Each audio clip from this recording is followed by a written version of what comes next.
The film which you are about to see is an account of the tragedy which befell a group of 5 youths, in particular, Sally Hardesty and her invalid brother, Franklin.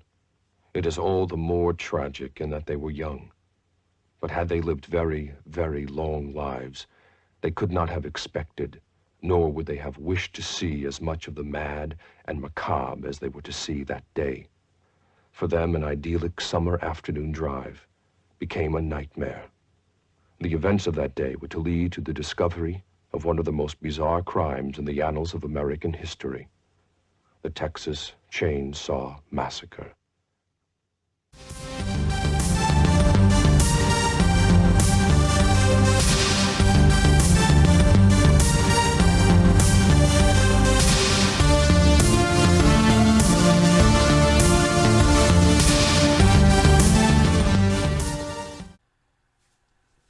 Alright, welcome back in to Horror Night. Tonight we're going to be talking about the Texas Chainsaw Massacre 1974 film. Not any of the other films or anything, just the original one from 1974. It's the anniversary, the 50-year anniversary of it this year, of course. So we got to talk about this. I actually just watched this film for the first time a little over a year ago. So like last October, I think, it was when I watched it for the first time. So this is basically just going to be my thoughts on it, why I think it's creepy or how I feel about it. It's certainly a film that left a bit of an impact on me, I would say, in terms of horror movies. So take that as you will. So when I watched this movie, I wasn't sure what to expect really. I knew like the story and everything, but I wasn't sure, if it was going to scare me, how it was going to feel, how was the acting, is it going to feel cheesy? It honestly feels pretty real in a lot of parts. That's one of the things that I think that makes it so appealing and like horrifying, is that it's like it feels real at times. There's a lot of screaming in the movie, of course, but in a situation like that, wouldn't there be a lot of screaming from people? I think there would be. So that's part of the reason why it feels more authentic than more modern horror movies that try to get you with a bunch of jump scares and just cheesy things. There's not really jump scares in the movie. There is, like, I think the first time you see Leatherface in the movie might be the scariest part of the movie, because they're just kind of in the house, and then all of a sudden he just appears in the doorway behind the sliding door and like grabs them. He's just there, like he's just all of a sudden there. There's like no noise cue or anything. There's obviously a bit of tension going on because you don't really know, if any of the members of the family is going to be right there, and all of a sudden Leatherface is he's just there, and it's scary. Like, I wasn't expecting that.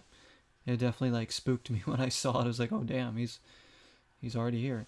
He's right there.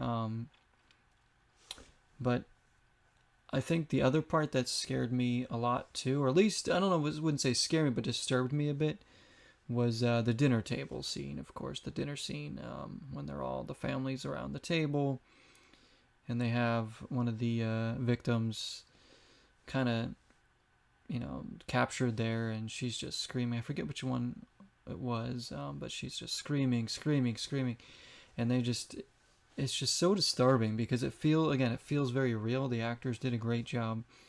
Like, for someone actually being in a situation like that, it would be absolutely horrifying, and they really pulled it off to make it feel more authentic. And my God, it was almost hard to watch at times. Yes, it's a lot of screaming, so you got to put up with that. But again, I think that kind of adds to the realism. I don't know if all that comes from the director or if it was, some of the actors doing it more than they should have, and they just kind of went with it. But it certainly, I think it worked, especially for that scene, because it was just a horrible situation to be in. I think one of the members of the family that kind of creeped me out the most was the hitchhiker. Of course, just the actor, the way he pulls off the mannerisms of the hitchhiker and how like off kilter he feels the whole way. Just it feels, you just have a bad feeling about him the whole way through the movie, and you don't trust anything that he's doing. And he's just I think he's the scariest almost, besides Leatherface, because of how unhinged he is. The hitchhiker. So yeah, the actor did a great job with that. And for those that don't know about Leatherface, about who the character is based on, now there wasn't. They say, the film's based loosely on real life events. There wasn't really an axe wielding maniac with a mask running around and with his family killing people. That never actually happened. But what Leatherface himself is based off of is a serial killer named Ed Gein, who is a depraved individual. He did things I can't even really talk about on here, honestly, including having a mask of one of his victims' faces, which is one of the most disturbing things I've ever heard.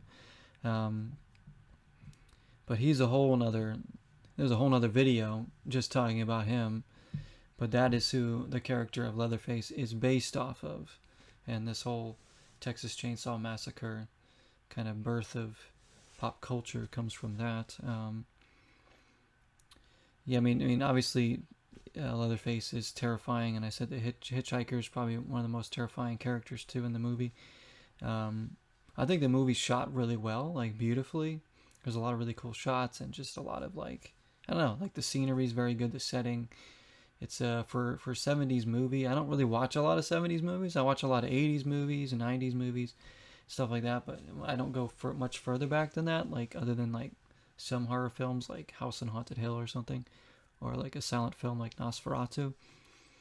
But I don't really watch too many 70s movies, and this one I thought was really good. Obviously, Halloween came out in '79, and that's an amazing horror movie, probably one of the best all-time horror movies.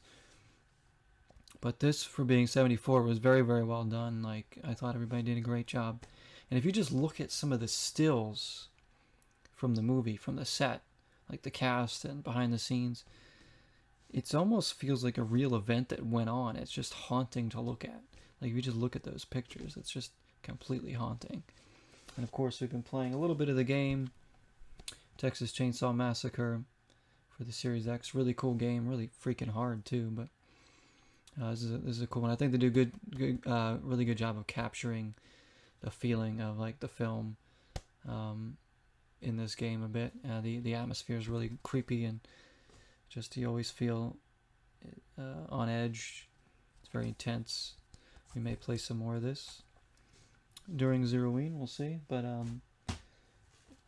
I know I really like the game, but the movie, just really, really good and definitely creepy. If you haven't seen it, I advise checking it out. If you like, slasher films or just good old horror movies. I mean, it's a classic for a reason. I've seen one of the actually two of the remakes. I saw the Jessica Biel one before. That one was all right. I saw the new Texas Chainsaw Massacre that came out last year or something, and that was absolutely terrible. Apparently it links to the original one, but it's not even worth watching, honestly. It's just bad. There's absolutely no good characters in the movie. My favorite movie in the original film is probably Franklin.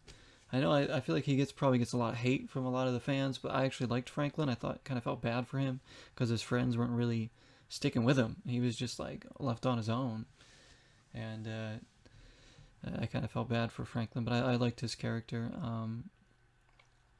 And just a wonderful film. So let me know what you think of Texas Chainsaw Massacre as we celebrate the 50 years of the film. Wonderful movie. If you haven't seen it, you should check it out. And happy Halloween to everybody. It is going to be the end of October now. I can't even believe it. Another episode of Horror Night Down. Zeroine is ending. It'll be time to roll in the holiday stuff soon.